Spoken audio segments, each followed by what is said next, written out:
Gusto mo bang kumita ng pera gamit ang TikTok? Well, if gusto mo, stay tuned dito. Tuturuan. Punta kayo sa TikTok Studio tapos live incentive program. Requirement pay, one requirement kailangan mo lang at least 1,000 plus followers.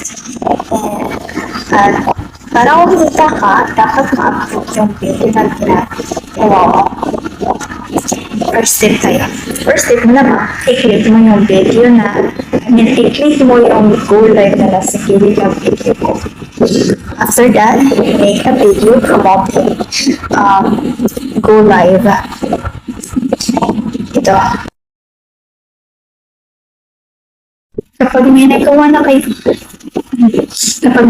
kayong video promoting go live, i-click na go live. Ano ang link ng go live sa video niyo? Required nyo pala dito na mag-Tagalog ka or English.